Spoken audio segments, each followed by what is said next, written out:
Yo, what's good, everybody? It's your boy Dre, back with another episode of Dre's State of Mind. Been away for a minute, but I'm back. And all right, so tomorrow is election day for these midterm elections for the states that are having the elections. Now, it's very important. It's a very important. These races that are being the midterm elections that are being ran are important because it's going to be, for Congress seats, governors and everything like that. So that's really, really important. It's more important than actual, like the presidential race, to be honest, because Congress is the ones who mainly make up the laws and, things like that. So yeah, it's going to be really, really important. So pretty much like there are 7 races that will reveal, what kind of election 2022 will be. Now, I'm reading a CNN article, and it says with 435 House races, 35 Senate races, 36 governor races on ballots across the country, it's hard to know what to look for on election day to get a sense of what kind of night it's going to be. Now, these races are actually listed in alphabetical order. So Connecticut's 5th district. Connecticut is not a battleground state, but this race has been indicative of the struggles some Democrat incumbents are having in New England. Now, Rep. Johanna, I believe it's Johanna Hayes, has held down the Western Connecticut seat since 2018. Was reelected in 2020 with 55% of the vote. 55% of the vote, as Joe Biden was carrying the district in the presidential race through roughly the same the vote share. Now, Republicans, however, have been bullish for a while about their nominee, George Logan. The former state senator is vying to become the first Republican to represent the district in about 16 years. Inside elections rates the race as a toss-up. If Republicans win here, it's likely a sign that they'll be cruising nationwide. So that could be a telltale sign, because it appears that they've been Democratic for a minute, and looks like the Republicans are gaining ground over there. Now, for the race for the Michigan governor, Michigan has been one of the top swing states in the country over the past 2 national elections. But Democratic Governor Gretchen Whitmer looks like a favorite here in a race against Republican Tudor Dixon. Whatever his name is, who won a contested primary fight thanks to the endorsement of former President Donald Trump. Dixon has struggled to stay financially competitive with Whitmer since winning the nomination. Now, polls suggest this race is Whitmer's to lose, but keep an eye on the margin. If she wins by low single digits, it would suggest an overperformance by Dixon that could affect races down ballot. Now, so I guess like if she wins by double digits, then it means, I guess it's still like a Democratic state for now.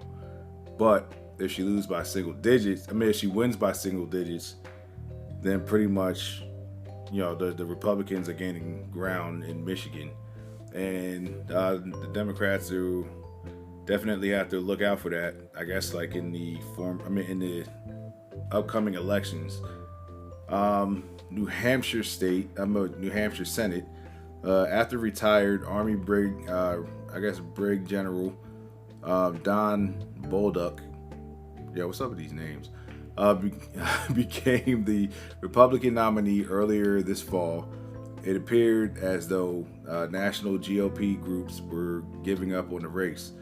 The Super PAC affiliated with Senate Minority Leader Mitch McConnell pulled out more than $5 million in planned advertising in the state and it appeared as though Democratic Senator Maggie Hassan was on her way to victory, but the National Republican Senatorial Committee jumped back into the race, and Democrats Senate Majority PAC added money to its ad reservation over the final week of the campaign, suggesting that this is a closer contest than expected. If Bolduc manages to win, you can almost be certain that Republicans will regain the majority in the Senate.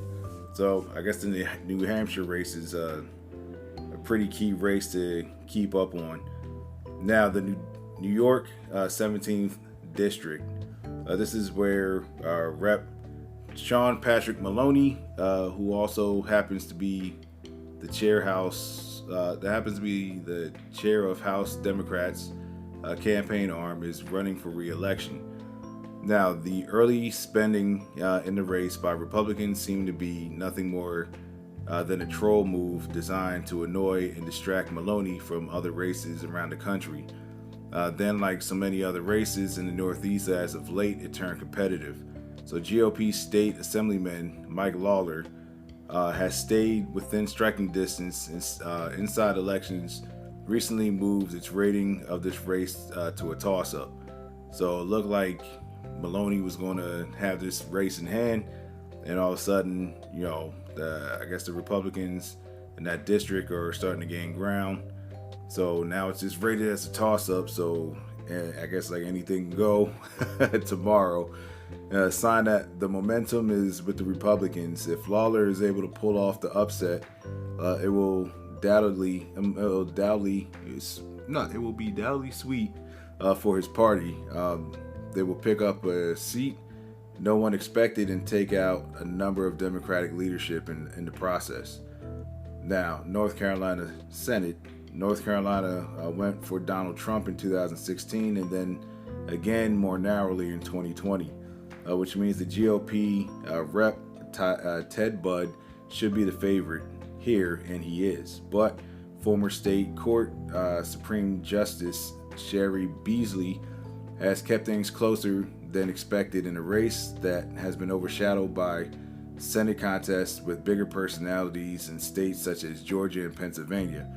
If Democrats manage to win this race, it would suggest that they have a very real chance of holding the Senate majority as results roll in further west. If, on the other hand, Bud's margin is 5 points or higher, that's a good sign for Republican prospects. All right, so we're going to move on to the Oregon governor. It says, like other blue enclaves throughout the country, Oregon is surprisingly competitive in this election. Now, Oregon hasn't elected a Republican governor in almost 4 decades. That's due in no small part to the deep unpopularity of outgoing Democratic Governor Kate Brown, who has weighed down the chances of her party's nominee, Tina Kotek. Now, another complicating factor is the presence of former Democratic State Senator Betsy Johnson, who is running a credible campaign as an independent. Now, the beneficiary of all this is the Republican nominee Christine Drazen. A win in Oregon for Republicans will be a hugely symbolic win, a sign that they can compete anywhere in the country. So, I guess the former Democratic, Betsy Johnson, who's running as an independent, is hurting the Democrats or whatever. But I like to see like independents, make some traction as well, because I always felt like we need more parties, to be running in these political races, because like these Democrats and Republicans, it's a 2-party system. Shit clearly isn't working, and pretty much we need to give other people with other ideas some chance and some say into running this country and everything like that as well. And Virginia's second district, if you're looking for the bellwether for a bellwether district in its early part of the night, the Virginia Beach area seat is the one for you. Now, Democratic Representative Elaine Loria is notably a member of the House Committee investigating. But yeah, no, she's a member of the House Committee investigating January 6th, and has emphasized throughout the campaign not just her role, but the panel's focus on preserving democracy. State Senator Jen Keegans has proved to be a solid Republican recruit in a redrawn district that would have narrowly gone for Biden. Now, if Loria is able to pull out a win, the idea of a massive red wave in the House takes a hit. Now, if Keegan wins, however, it tells us the environment for Republicans is a good one. So those are pretty much like 7 races. That's pretty much key for this midterm election in 2022. Now, like pretty much for my home state, now New Jersey, what we need to know, about what we need to know about pivotal New Jersey elections. So pretty much the 7th congressional district. Now, Mr. Keene, the namesake of the former New Jersey governor, came within 5,000 votes of beating Mr. Malensky. I can't pronounce my man's name, in 2020. And that was before the district was redrawn to include more Republican leaning towns during the redistricting process, and that occurs every 10 years to reflect the population changes. So pretty much, I guess like Keene is facing a tougher task because they got like more, I guess, like Democratic towns. More Republican leaning towns. So that's going to be key for him. The third congressional district. Now on Tuesday, the Cook Political Report, a nonpartisan election tracking site, moved Representative Andy Kim's re-election race from a likely Democrat rating to a more vulnerable lean Democrat status, reflecting shifts in the national electorate that have benefited Republicans in the final weeks of campaigns. Mr. Kim, a Democrat who has worked for the State Department and the Pentagon, has represented the 3rd congressional district in southern New Jersey since he was first elected in 2018. He's running up against Bob Healy Jr., an executive at his family's yacht building company and a former yoga instructor. Now, a former singer in a punk rock band, Mr. Healy, a Republican, is running for his first campaign for office. Both men have been well funded, and Mr. Healy's campaign has also benefited from a $2 million donation that his mother made to a super PAC critical of Mr. Kim. So pretty much, I guess this one seems like it can go up.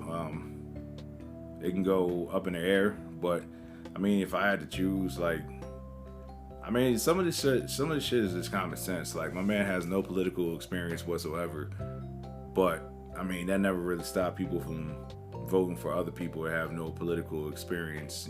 For example, Donald Trump. That motherfucker was the president.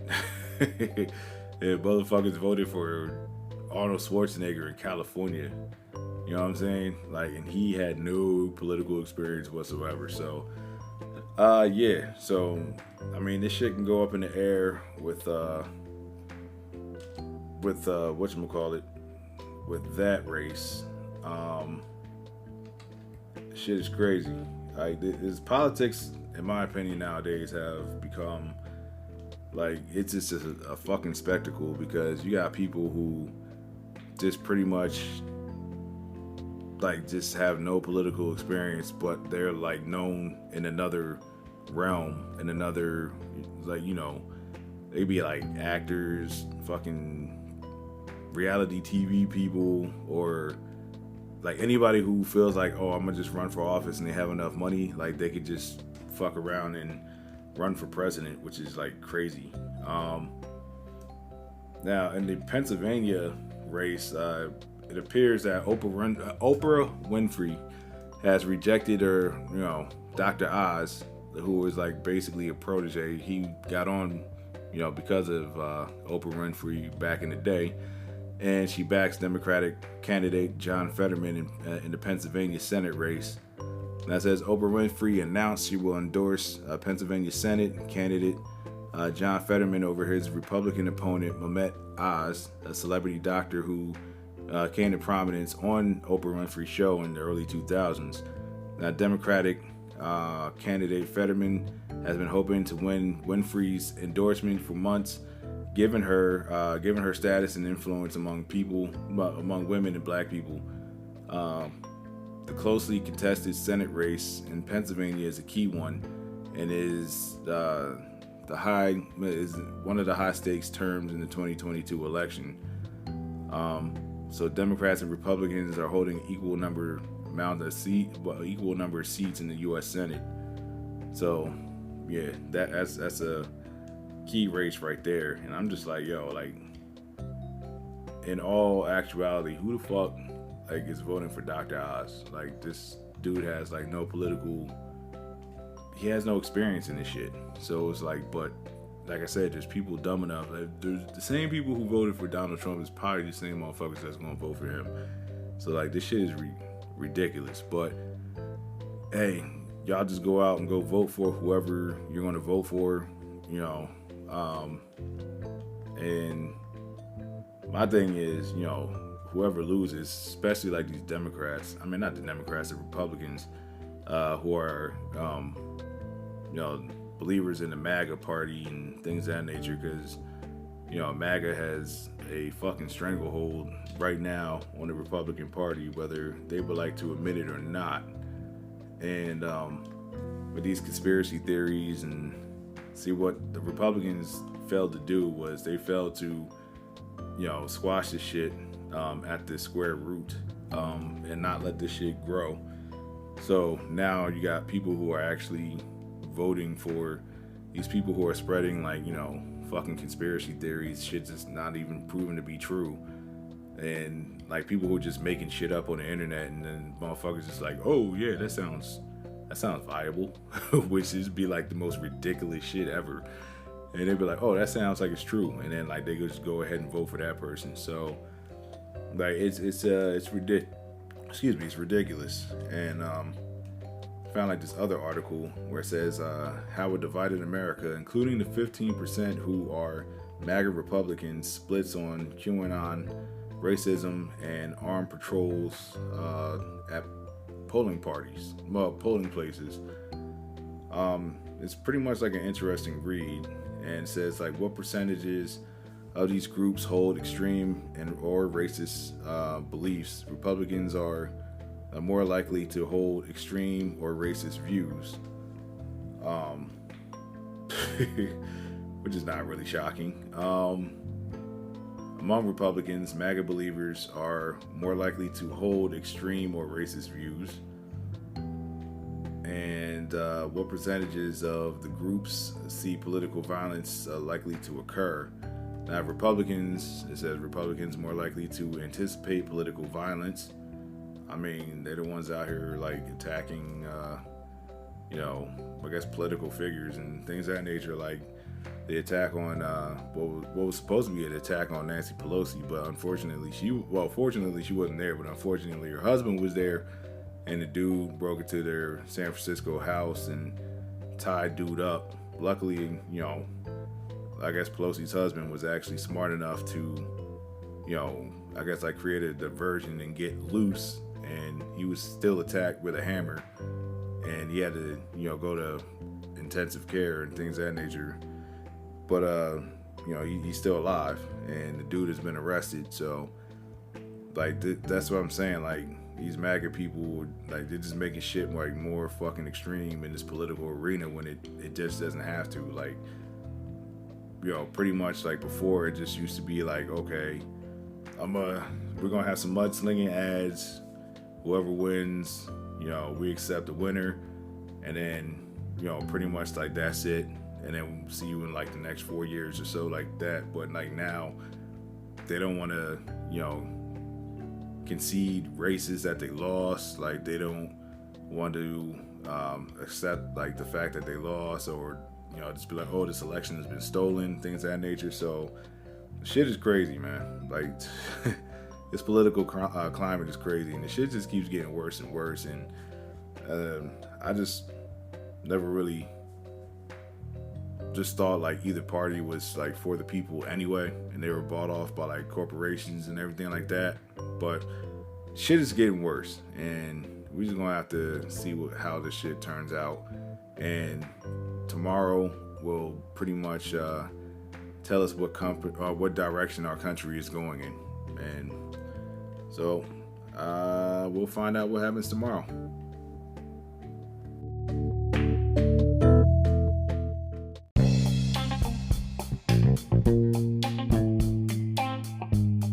So, as we shift gears a little bit, but it's still in the political spectrum, still in the political realm. But so Russian businessman, I'm gonna fuck this man's whole name up. I guess it's Yevgeny Prigozhin, whatever his name is, said on Monday he had interfered with the U.S. elections. It will continue to do such in the future.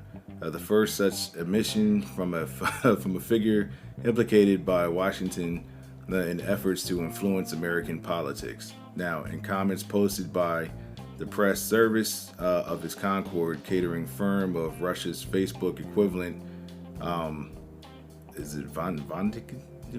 Yo, this shit is crazy. They don't even got real words over there, son. Like Vondik, I don't know what it is, but anyway, we have interfered in U.S. elections, and we are interfering, and will continue to interfere carefully, accurately, surgically, and in our own way as we know how to do. The remark by the close ally of Russian President Vladimir Putin was also posted on the eve of the U.S. midterm elections in response to a request for comment from a Russian news site. During our pinpoint operations, we will remove both kidneys and the liver at once. Prigozhin said. He did not elaborate the cryptic comment. So, I mean, they've been saying that Russia's been interfering with the election for like fucking years, but I guess it's like proof now, or an admission that yes, they definitely are. And I guess it's to try to get people elected in there that they can, I guess, like manipulate and do business with and things of that nature. And the Cold War never ended. The Cold War is still going on. Like, this is just another, I guess, like form of the Cold War. Like, pretty much, like this shit is crazy. But it says, although Russian state media have poured scorn on President Joe Biden and the Democratic Party over everything from their economic record to their Ukraine policy, foreign policy experts close to the Kremlin do not expect Tuesday's midterm elections to tilt in Russia's favor. Even though a few Republicans oppose continuing military aid to Ukraine, the view from Moscow is that the aid will continue to flow regardless of whether Biden loses control of Congress. It says the old Congress will sit until January, and it will approve quite a serious package of military aid to Ukraine before it winds up. Fyodor Fyodor Lukyanov. You can't pronounce these people's names, man. Editor of the Russia and Global Affairs Journal, told the online rbc.ru news portal. So, yeah, like they're just trying to tilt things in their favor. And like I said, like Americans are so fucking easily manipulated. It's not even funny. Like, that's what this MAGA bullshit is. And, it's designed to try to further, I guess, like, separate, the United States people, the people of the United States, and with their political views and things of that nature. Like, it's pretty much like divide and conquer, but they're just trying to, like, fracture America, like, just in a in a more, I guess, like, slick way. But yeah, I just thought I'd just report on that, or just mention that, because I just found that shit very, very interesting. Yeah, so that was pretty much that.